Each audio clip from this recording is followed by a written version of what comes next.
I'm Mark Nuccio. I've been in the New York Philharmonic just closing my 10th season.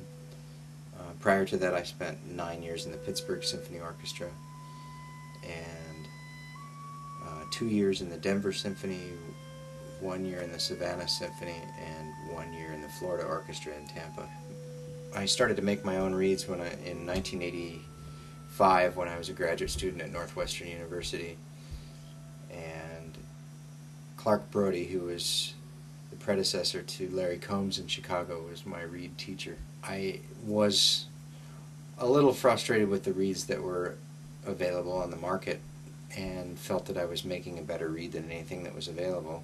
In November I was approached by Rico to see if we could develop a reed that might be interesting for players, symphonic musicians, or soloists, or anybody to play a reed designed kind of close to what I was making homemade. At that point I was eager to embark on this project, but I felt that, and I made it fairly clear that I was going to keep playing my own reeds until the reed that Rico ended up making ended up being better than what I was making. Ironically, at the time I thought it was ironic. It didn't take them very long to make a superior reed. When I realized the volume of machinery and the ability to measure accurately that kind of equipment that they held, it made a lot of sense that they could make a better reed than I could make. And ended up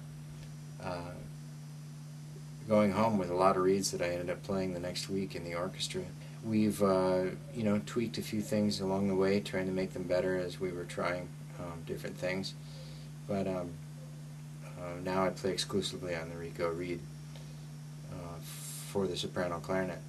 Some of the most important attributes of the new reed are the fact that it's very consistent. The warpage is considerably less than any of the other reeds that I've ever played commercially. The cane is of the highest quality, and I feel that, I do break them in, but aside from that, I could pull them out of the box and play a concert if I needed to.